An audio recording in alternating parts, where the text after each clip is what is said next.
విజయనగరం జిల్లా భోగాపురం ఎయిర్పోర్ట్ లో భూములు కోల్పోయిన కుటుంబ సభ్యులతో పాటు యువతకి ఉపాధి కల్పించాలి అన్నారు జిల్లా పౌర వేదిక అధ్యక్షులు బి శెట్టి బాబ్జీ. ఈ విషయంపై ప్రభుత్వం తగిన చర్యలు తీసుకోవాలని సూచించారు.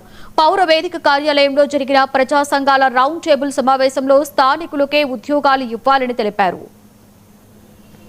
విమానాశ్రయం 4596 కోట్ల రూపాయలతో 2750 ఎకరాల్లో నిర్మితమవుతున్నటువంటి గొప్ప అంతర్జాతీయ విమానాశ్రయం. ఈ విమానాశ్రయం గొప్పతనం ఏంటి అంటే ఈ విమానాశ్రయంలో కార్గో ఒకదాన్ని పెడుతున్నారు.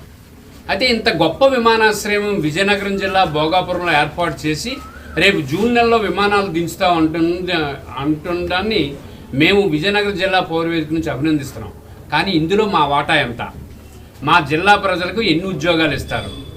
అక్కడ భోగాపురం అంతర్జాతీయ విమానాశ్రయానికి భూములు ఇచ్చిన వాళ్ళ కుటుంబాలకి ఉద్యోగాలు ఎన్ని ఇస్తారు అంటే చెప్పడానికి మంత్రులు కానీ ఎమ్మెల్యేలు కానీ రాష్ట్ర ప్రభుత్వం కానీ సాహసం చేయలేనటువంటి పరిస్థితి నెలకొంది. అందుకని విజయనగరం జిల్లా పౌరవేదిక నుంచి కోరుతున్నాం, అయ్యా ఇంత పెద్ద పరిశ్రమ వస్తుంది అంటే ఒక స్టీల్ ప్లాంట్ లాగా పెద్ద ఇంటర్నేషనల్ ఎయిర్పోర్ట్ వస్తూ ఉంటే ఆన్ గ్రౌండింగ్ స్టాఫ్ కానీ, గార్డెనింగ్ కానీ, హౌస్ కీపింగ్ కానీ, డ్రైవర్లు కానీ, ప్లంబర్లు కానీ, లేకపోతే పెయింటర్లు కానీ ఈ ఉద్యోగాలు ఇవ్వచ్చు కదా. ఉద్యోగాలు కనీసం ఇవ్వకపోతే పోయారు. దాదాపుగా 60 లక్షల మంది ప్రయాణం చేస్తారు ప్రస్తుతానికని అంటున్నారు. భవిష్యత్తులో 1,50,00,000 మంది ప్రయాణం చేస్తారు సంవత్సరం కానీ చెప్తున్నారు.